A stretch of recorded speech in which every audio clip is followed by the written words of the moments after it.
Welcome back to The Heat. We're talking about one of the most emotional issues in America right now, immigration reform. It impacts millions of people in the United States. Here with me to discuss it is Prerna Lal. She is an immigration attorney. She was born in Fiji and is now a legal resident here in the United States. Also joining us is Jon Feere. He is a policy analyst with the Center for Immigration Studies. Thanks to both of you for joining us. You know, we just talked with a young undocumented immigrant in Arizona. There was a very bittersweet story that she told us. Her parents here will take advantage of this executive order from President Obama, and they can legalize their situation. She, of course, is still in this legal limbo, and she can be deported. Let me ask you first, Prerna, what is your reaction to what the president said? I believe, the president has acted on this situation because he has been prompted to do so by so many people who have been organizing for so many years for this change. As the president, he has deported 2.1 million people at this point, which is the most deportations that any president has done in the history of this country. And he's had to respond to a lot of pressure from his own base in order to, placate the base pretty much. And, we welcome the announcement that is made, I think, for the most part, but there's still mixed feelings, left. What do we do with the 6 million people who are left out, like the person that we heard from in Arizona today? So, today we welcome the action, and tomorrow we fight for more. So, John, here we have a situation where the president has made this announcement. It's pretty significant, but he has not gone far enough, has he? Well, I don't know. Maybe he's gone too far. That's the big question. Congress has decided against passing any type of comprehensive bill because they've listened to their constituents. The big question now is whether or not what Obama has done is constitutional, whether it has any staying power. And the truth is, what he's written is not law. As a result, it can change at any time. Well, as we pointed out, it's a reinterpretation of law, isn't it? But does this not force the hand of Congress to do something now? I think it does force them to react politically in some way, because it isn't just the immigration issue we're looking at. We really are looking at a balance of powers issue. For this president to continue, there's a chance it could go into other areas. For example, if the next president wanted to change tax law unilaterally without any input from Congress, then we get into some pretty muddy areas of law where the question becomes whether or not the system is working as it's supposed to. Do you think, so, Prerna, that this was a power grab by the president? Well, if you look back at history and immigration actions, you'll see that every president since Eisenhower, who's a Republican, has taken executive action in immigration, and it is actually well within his power to do so because he's basically just prioritizing resources. We have a limited amount of resources available to prioritize removals and detention and deportation. And the president is basically just prioritizing who to deport from the country. So as for trying to sue the president, I believe the Republicans will find themselves on very thin ground at this point. What about the argument, though, that you have people who come to this country who want to live in this country, they want to become citizens, etc. They wait in line, go through the process, and finally, at the end of the day, they take the oath and become citizens of the country. Here, we have people who've broken the law, and doesn't this actually reward people who are here illegally? Well, you can say that in one way. Another way you can look at it is that the president's also actually trying to see what he can do to modernize the visa system so that people don't have to wait so long in line for so many years separated from their families to do so. So in a way, I mean, we have people here, like 11 million people here, who are undocumented, who have lived here for a long time, who have children here, who are U.S. citizens. And there's something that has to be done about this. And, they're here because of a broken legal immigration system that we have in this country, because it takes 27 years to unite with your own parents, according to the legal system. And ultimately, Congress has to act on this and has to modernize the system so that it doesn't take that long to unite with your own family members. So. Right. As the president said in his address to the nation on Thursday night, that this is a temporary measure. Does it mean that the advantages that those undocumented immigrants get are they also temporary? Well, the solution itself is temporary, but of course it can be extended by future presidents, which it probably will be. In fact, one of the things that President Obama did last night was extend the deferred action program that he already put into place a couple of years ago. It used to be a 2-year term. Last night he extended it to 3 years. And so there's no reason why he couldn't next spring extend it to 5 years, the next president extend it to 10 years. I don't think it's actually going anywhere. I think it's temporary in name, but it's probably going to be pretty permanent long term. But another president can reverse that. It seems like they'd be able to, but politically, I think they'd probably have some difficulty. And I think that's what President Obama is betting on. But this is why, again, policies like this, which are difficult, emotional, need to go through Congress so we can have these debates about what an appropriate policy should be. And what the Senate put forth last year is something that Congress just felt went too far. They listened to their constituents. President Obama knows it's not popular, which is why he decided not to do this before the election. If it were, he would have done it already. If it were popular, this would have happened in 2007 when we had this debate. You're right. There's certainly others people who think that he went out too far. President Obama, on Thursday night, threw out a challenge to his political opponents. Let's watch and hear what he said. The actions I'm taking are not only lawful, they're the kinds of actions taken by every single Republican president and every single Democratic president for the past half-century. And to those members of Congress who question my authority to make our immigration system work better, or question the wisdom of me acting where Congress has failed, I have one answer. Pass a bill. I want to work with both parties to pass a more permanent legislative solution. And the day I sign that bill into law, the actions I take will no longer be necessary. Doesn't that sound, Prerna, that it's all about politics? It is all about politics. The president could have done this sooner, and I mean, I agree with John on that point, that yes, he'd waited till after the midterm elections to do this because he was afraid of backlash from his own party as well.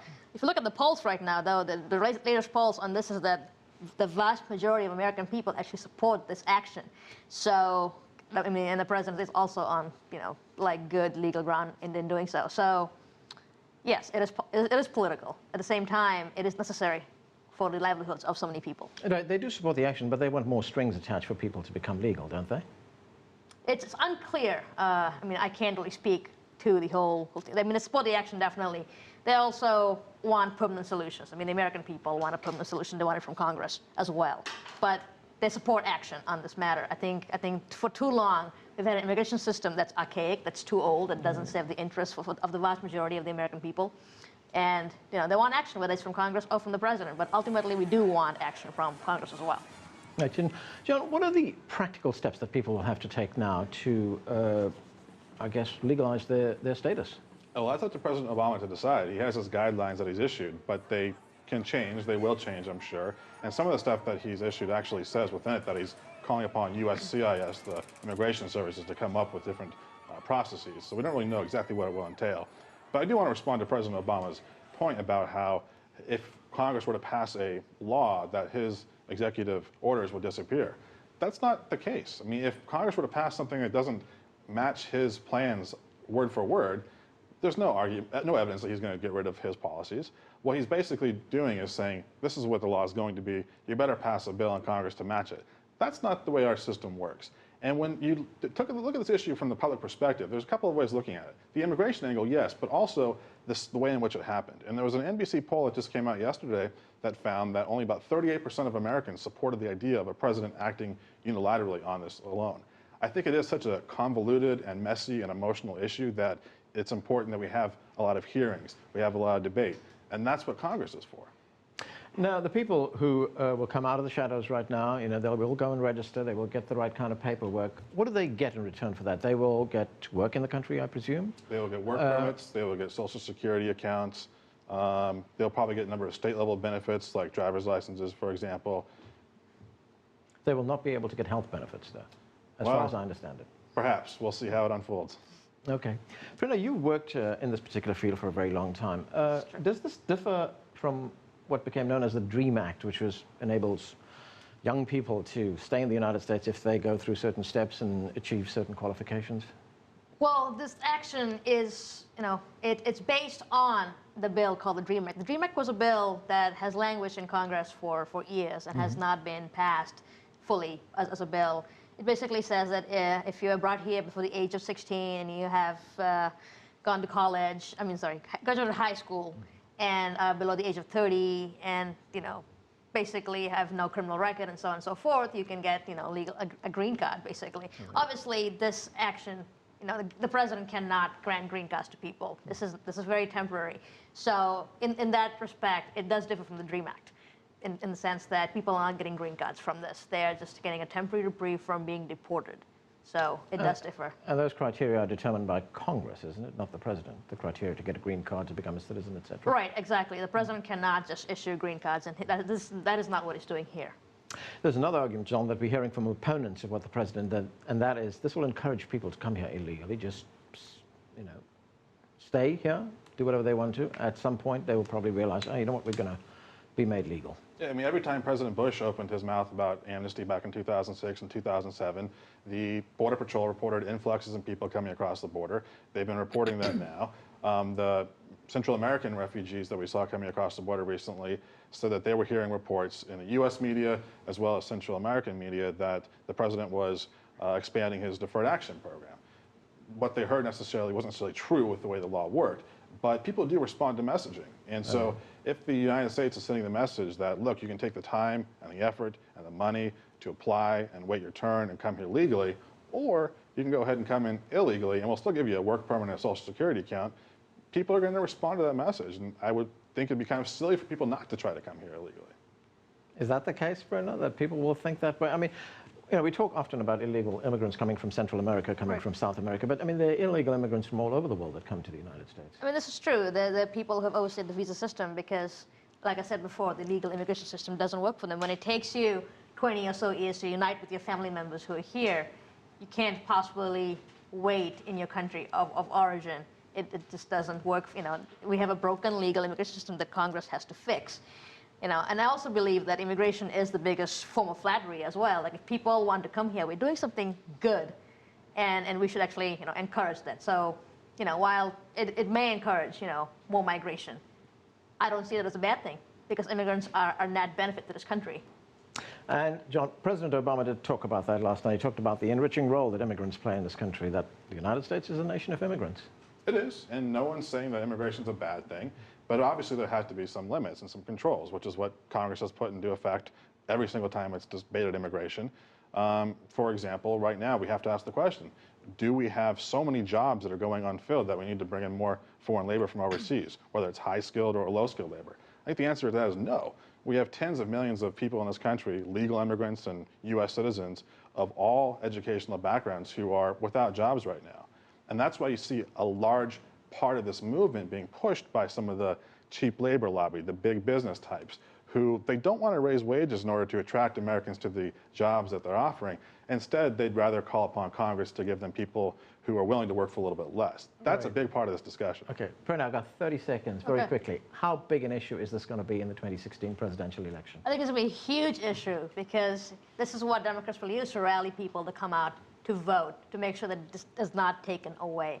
So, and the Republicans, they know that the kind of anti-immigrant hatred and bigotry that they have portrayed in the past, they could probably do it locally, they can do it in the states, but they cannot do it at a national level. And there's that big block of Hispanic votes there out there. Well, that's where we're going to leave it. Thanks to both of you for joining us. And that is it for this edition of The Heat, but the conversation continues online. Join us on CCTV America's Facebook page to comment on this or any other show. Or chat with us on Twitter at CCTV_America. I'm Anand Naidu in Washington, D.C. Thanks for being with us.